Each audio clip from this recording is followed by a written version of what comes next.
Welcome back, my dear students. Welcome back to my online surveying classes. This is my fourth lecture in this series, and today I am going to discuss about chain survey. We already have discussed in our earlier lecture what are the equipments that required for chain survey and horizontal distance measurement survey. Okay, now in this topic we will be talking basically about principle of chain surveying and accessories for chaining and taping. আমরা জানি যে chain survey করতে গেলে chain লাগে, tape লাগবে, ranging rod লাগবে, arose লাগবে, pegs লাগবে, ক্রস স্টাপ লাগবে, অপটিক্যাল স্কোয়ার লাগবে, রেঞ্জিং রড লাগবে, প্লাম বাব লাগবে অ্যান্ড অবজেক্ট রড। এগুলো লাগে আমাদের চেন সার্ভে করতে গেলে। Okay, now before start talking about chain survey we need to know some definitions or some topic regarding chain survey. Okay students, now chain surveying দেখ এটা chain surveying এটা কিন্তু একটা very old method of surveying. In today's এরা আমরা কিন্তু আর chain সার্ভেইংটা use করি না। আজকের এই মডার্ন যুগে আমরা সমস্ত সার্ভেইং ওয়ার্কগুলো করি হচ্ছে থিওডোলাইট তো এখন ব্যাকডেটেড হয়ে গেছে, এখন বাজারে চলে এসছে total station. This is an updated machine or equipments. Generally এটা ইউজ করা হয় যে কোনো রকমের সার্ভে করতে, এবং এটা very easy to work in this machines or with this equipment. Chaining operation is 100% eliminated. কোনো চেইনিং অপারেশন করাই হয় না, শুধু মেশিনের সাহায্যেই আমরা সমস্ত পয়েন্টগুলো নিতে পারি। সেটা আমরা এখন আলোচনা করছি না, আমাদের এই ওল্ড মেথডটাই আমাদের আলোচনা করতে হবে। যেভাবে আজকে থেকে প্রায় 15-20 বছর আগে চেইনিং হতো বা তারও আগে চেইনিং সার্ভে হতো, সেগুলো কীভাবে করা হতো সেই ওল্ড মেথডটা আমরা একটু একটু জানবো। কারণ এইগুলো না জানলে তুই আজকের দুনিয়াতে এসে যে নতুন মেশিন দিয়ে সার্ভেইং ওয়ার্কটা করা হয় সেগুলো আমরা বুঝতে পারবো না।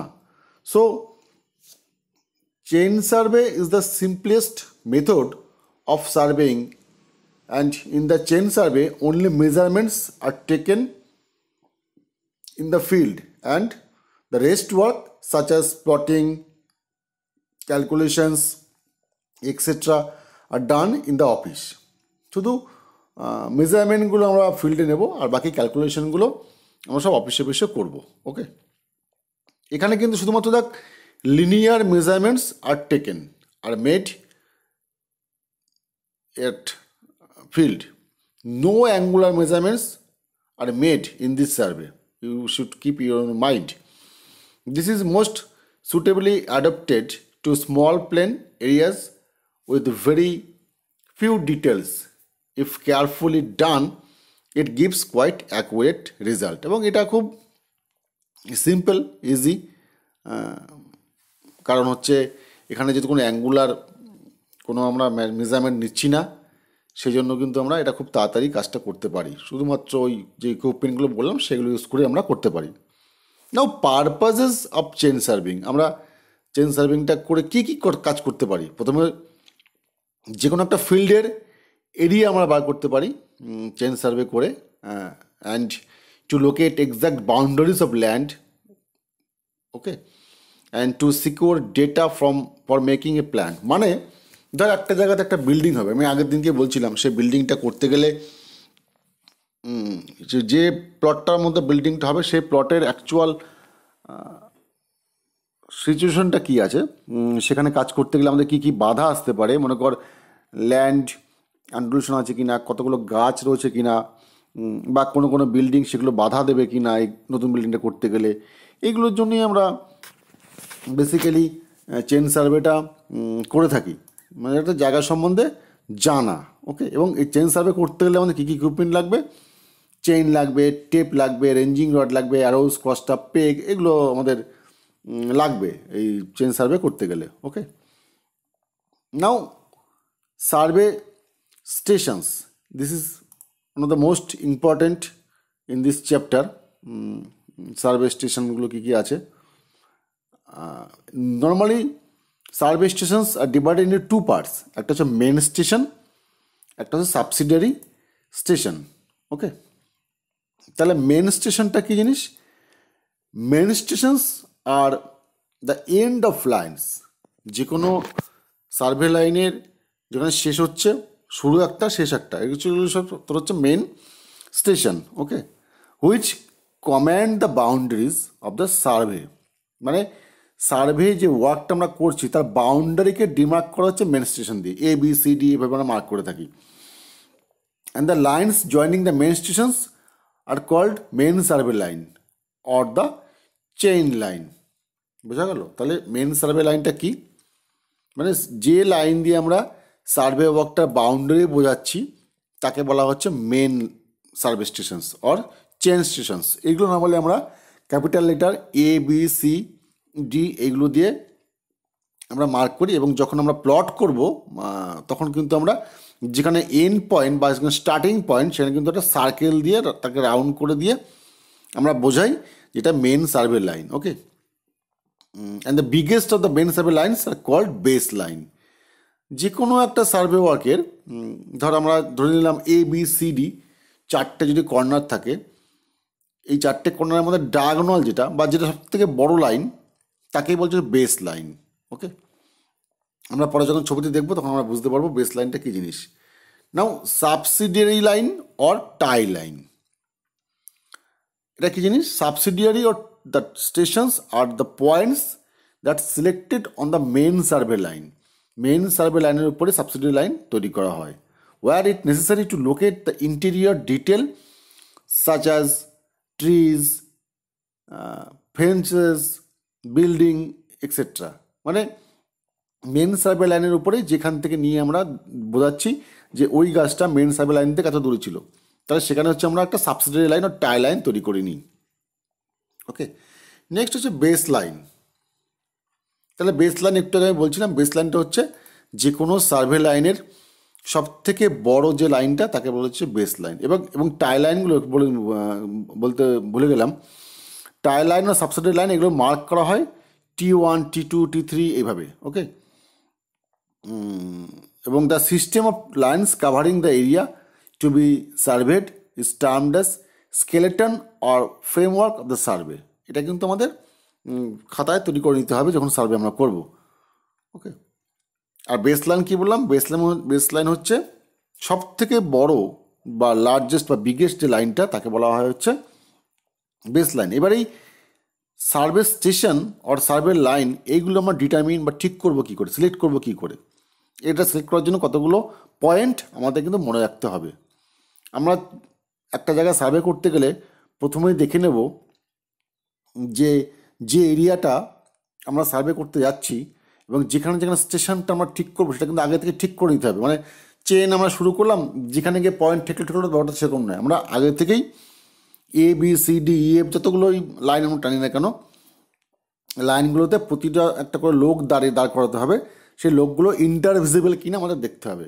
মানে মেন যে লাইনগুলো, ধর আমরা যদি একটা এরিয়াকে আমরা পলিগন বানাতে পারি, হেক্সাগন বানাতে পারি, অক্টাগন বানাতে পারি, হোয়াট এভার উই লাইক, মানে চারটেও মানে কোয়াড্রিল্যাটারাল থাকতে পারে বা তার বেশি থাকতে পারে, 4টে 5টা 6টা 7টা 8টা এরকম বাহু হতে পারে। তাহলে যতগুলো বাহুই আমাদের হবে একটা সার্ভে ওয়ার্কের, চেন সার্ভে ওয়ার্কের, তাহলে প্রতিটা ওই মেন যে পয়েন্টগুলো হবে সেখানে একটা করে লোক দাঁড় করে নিয়ে আমরা দেখে নেব সেই লোকগুলো ইন্টারভিজিবল কিনা। আমরা চেষ্টা করব যে কোনো সার্ভে এরিয়াকে স্টেশনগুলো যেখানে আমরা পয়েন্ট করব বা লোকেট করব বা সিলেক্ট করব সেই জায়গাগুলো ইন্টারভিজিবল কিনা এটা কিন্তু আমাদের মাথায় রাখতে হবে। ওকে,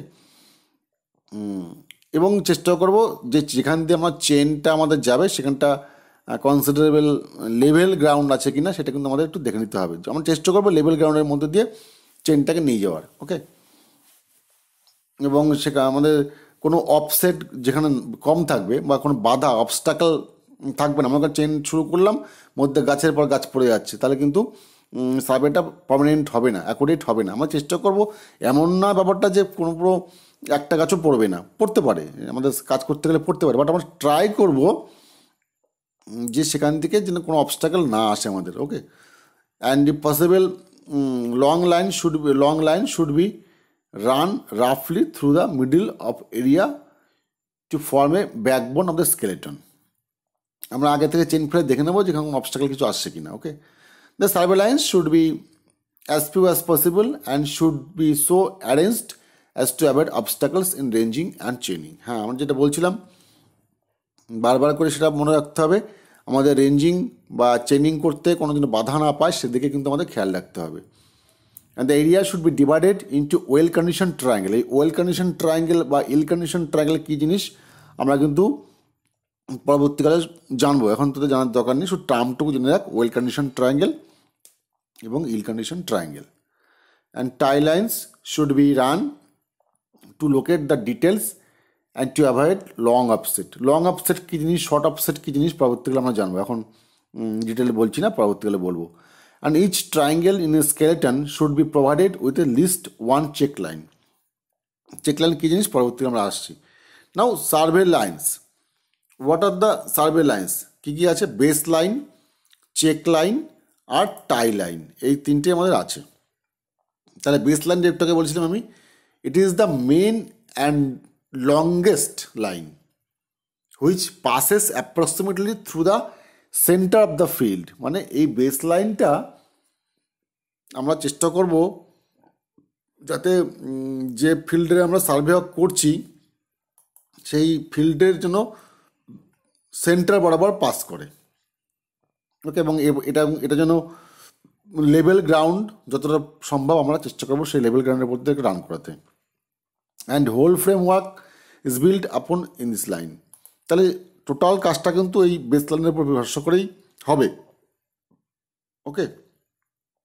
and all the other measurements to show the detail of work are taken with respect to this line.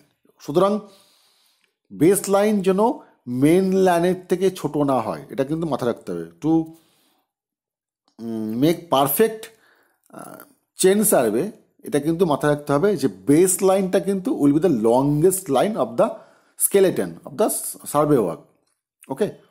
Next check line. Check লাইনটা কী জিনিস? Check line is also termed as proof line, that is the line which is joining the apex of triangle to some fixed points or on any two sides of a triangle, ওকে। তাহলে এটা আমাদের মাথায় রাখতে হবে যে check লাইনটা কী জিনিস। And a check line is measured to check the accuracy of the framework. Check মানে হচ্ছে এটা আমাদের না করলেও চলবে, কিন্তু আমাদের কাজটা কত অ্যাকিউরেটলি আমরা করছি সেইটা চেক করতে গেলে আমাদের কিন্তু চেক লাইনের অবশ্যই দরকার, ওকে। And the length of checking line as measured on the ground should agree with its length on the plan। চলে এবার তো আমরা কাজ দেখি একটা, এখানে একটা ছবি দেখানো আছে, ছবিটা দেখে আমরা একটু বোঝার চেষ্টা করি যে সার্ভে ওয়ার্কটা কীভাবে হয়। এখানে একটা সার্ভে ওয়ার্ক দেখানো আছে, আমরা যদি দেখি, দেখ এ বি সি ডি, এখানে 4টে পয়েন্ট নিয়ে করা আছে। এখানে কিন্তু 4টার বেশিও হতে পারে, A B C D E F যা খুশি হতে পারে। তাহলে এই সার্ভে ওয়ার্কটাতে আমরা এই যে এ দ্য গোল দিয়ে সার্কেল করা আছে, একটু জুম করি তাহলে দেখতে সুবিধা হবে। এই দেখ এ বি সি ডি এই 4টে পয়েন্ট আমাদের গোল করা আছে, মানে এগুলো হচ্ছে মেন সার্ভে লাইন, ওকে। তারপরে দেখ বেস লাইন দেখানো আছে এসি, এটা আমাদের লংগেস্ট লাইন, ডায়াগোনাল বরাবর আছে। সবসময় যেরকম রাইট অ্যাঙ্গেলে একটা কোয়াড্রিল্যাটারাল তৈরি হবে তা নয়, এটা যে কোনো শেপেরই হতে পারে। আমাদের একটা এক্সাম্পল দেখানো আছে। উদ্দেশ্যটা কি? উদ্দেশ্য দেখ, এই সার্ভে ওয়ার্কটার মধ্যে স্কুল আছে, বিল্ডিং আছে, পন্ড আছে, এই লোকেশনগুলো ঠিক কোথায়, আমরা একটা এরিয়াতে কাজ করব এবং এই পন্ডটা কোথায় এক্স্যাক্টলি আছে এবং তার মাপ কী সেগুলো কিন্তু আমরা এখান থেকে পেয়ে যাব, সার্ভে করে বের করে নিতে পারবো, ওকে। And A B C D এগুলো হচ্ছে মেন স্টেশন, আর ছোটো হাতের এ বি সি ডি যেগুলো দেওয়া আছে এগুলো সব তো সাবসিডিয়ারি স্টেশন। এই সাবসিডারি স্টেশনগুলো কানেক্ট করে আমরা টাই লাইন পাচ্ছি।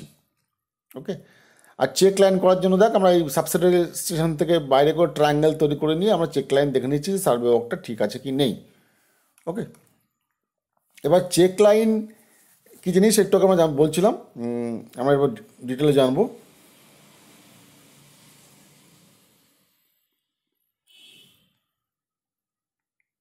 হ্যাঁ, check line a line joining the apex of triangle. এই যে চেক লাইনটা দেখ, a line which is joining the apex of triangle. এই যে পারপেন্ডিকুলার যে লাইনটা, সেই পারপেন্ডিকুলার লাইনটা হচ্ছে চেক লাইন। ওকে,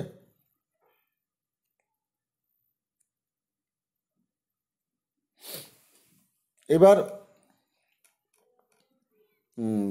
এই লাইনটা কাজ কি, এই লাইনটা আমরা কাজকে কতটা অ্যাকুরেটলি করছি সেটা কিন্তু বোঝানোর জন্য এটা আমরা করি। ওকে, এটা fixed point or two sides of triangle is known as check line, and the length of check line is measured in the field should agree with its length on the plan. Thus it checks the accuracy of the framework. ফ্রেমওয়ার্কটা ঠিক মতো আছে কিনা সেটা বোঝানোর জন্য এটা করে দিচ্ছে চেক লাইন।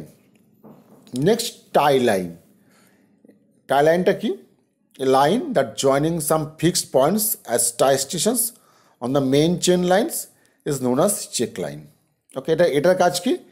এটা সার্ভেয়ারকে সাহায্য করে to locate the interior details and also to check the accuracy of the framework. আমরা কিন্তু ছবিটা দেখে পরিষ্কার বুঝতে পারছি কোনটা হচ্ছে tie line. Now offset. Offset দেখ, অফসেট মানে হচ্ছে যে আমাদের যে গ্রাউন্ডের মধ্যে আমরা সার্ভে ওয়ার্কটা করতে গেছি তার মধ্যে কী কী আছে, বাউন্ডারি থাকতে পারে, বিল্ডিং থাকতে পারে, রুটস থাকতে পারে, নালা থাকতে পারে, বা পন্ড থাকতে পারে, কোনো পার্মানেন্ট স্ট্রাকচার থাকতে পারে। সেই টোটাল জিনিসগুলো ওই মেন লাইনতে কত কত দূরে আছে সেইগুলো আমাদের নোট করতে হবে। Distance are measured from the chain lines. Chain line মানে মেন লাইন, যেটা মেন চেন লাইন মানে এ বি সি ডি, ওই যে মেন চেন লাইন সেখান থেকে কত দূরে আছে সেই অবজেক্টগুলো সেটাকেই ডান দিকে হোক বা বাঁ দিকে হোক আমাদের দুদিকেই লোকেট করতে হবে। ওকে, এবার টাইপস অফ অফসেট। অফসেট ক প্রকারের হয়? অফসেট একদিক দিয়ে দেখতে গেলে অফসেট দু প্রকারের, শর্ট অফসেট আর লং অফসেট। শর্ট মানে হচ্ছে আমাদের মেন লাইন থেকে যদি 15 মিটার 50 মিটারের মধ্যে কোনো অবজেক্ট নিই তাকে বলে শর্ট অফসেট, আর 50 মিটারের বাইরে চলে গেলে তাকে বলে লং অফসেট। আবার হতে পারে কি, এটা একটা টাইপ হলো। আর হতে পারে পারপেন্ডিকুলার অফসেট আর অবলিক অফসেট। পারপেন্ডিকুলার তোরা দেখ ছবিতে দেখতে পাচ্ছি আমরা, পারপেন্ডিকুলার মানে এই বি একটা লাইন দেখানো দেওয়া আছে। আমরা এখানে একটা বিল্ডিং আছে, মনে কর দূরে একটা বিল্ডিং আছে, সেই বিল্ডিংয়ের কর্নারটাকে পি দিয়ে, ক্যাপিটাল পি দিয়ে আমরা লোকেট করেছি। আর এই বি যে আমাদের মেন চেন লাইন, সেখান থেকে ছোটো হাতের পি থেকে একটা রাইট অ্যাঙ্গেল রে ওই বিল্ডিংটা কর্নারে নিয়ে গেছি। ওকে, তাহলে এই পি আর ছোটো পি এই ডিস্টেন্সটা কত আমরা কিন্তু নোট করব। এবং ধর যদি আমাদের সার্ভে ওয়ার্কটা এ থেকে স্টার্ট হয় তাহলে এ থেকে ছোটো হাতের পি এই ডিস্টেন্সটা আমরা জানবো। আমাদের যখন সার্ভে ওয়ার্ক করার পরে যখন আমরা ফিল্ড বুকে এন্ট্রি করব তখন আমরা কি লিখব, যে সার্ভেটা স্টার্ট হয়েছিল এ থেকে, যদি এর চেনেজ 0 হয় আর যদি ছোটো হাতের চেনেজ মনে কর যদি 20 হয়, তাহলে আমাদের এই পয়েন্ট থেকে 20 মিটার দূরে একটা পারপেন্ডিকুলার টেনেছিলাম, সেখান থেকে এই পি পয়েন্ট থেকে বিল্ডিংয়ের কর্নারটা মানে বড় পিটা কত ডিস্টেন্স আমাকে নোট করতে হবে সেটা। ঠিক আছে, তাহলে এটা আমাদের নোট করতে হবে। এইটা করার পরে আমরা এরকমভাবে কাজগুলো এগিয়ে নিয়ে যেতে হবে। And next oblique offset. Oblique মানে হচ্ছে রাইট অ্যাঙ্গেলে নয়, ওটা কোনাকোনি থাকতে পারে, সেটা আমাদের দেখে নিতে হবে। এবং শুধু সবসময় রাইট অ্যাঙ্গেলের মধ্যে কোনো মানে নেই, আমরা অবলিকও নিতে পারি। When the measures are taken at right angle তখন আমরা বলি হচ্ছে পারপেন্ডিকুলার অফসেট, আর যখন রাইট অ্যাঙ্গেলে নিই না তখন তাকে বলছে অবলিক অফসেট। নিচে একটা দেখ আমরা অবলিক অফসেটের ছবি দেখতে পাচ্ছি, একটা গাছ এ থেকে বি, পি থেকে অ্যাঙ্গেলে নিয়েছি আমরা, তাকে বলছে অবলিক অফসেট। ওকে, এখানে ডিস্টেন্স মনে কর এপির মানে কত চেনেজ, সেখান থেকে আমরা টি বোঝানো আছে কত দূরে আছে, সেটা কিন্তু আমরা নিয়েছি, সেটা কিন্তু আমরা নোট করতে হবে ওই ফিল্ড বুকে। Okay, now long offset and short offset আমাদের বুঝতে হবে। লং অফসেট মানে হচ্ছে 15 মিটার বেশি দূরে গেলে তাকে লং অফসেট বলে, আর 15 মিটারের মধ্যে থাকলে তাকে বলা হচ্ছে short offset. Okay, and student today up to this, in next day I will start chaining. Okay, and thank you students, thank you for watching my video.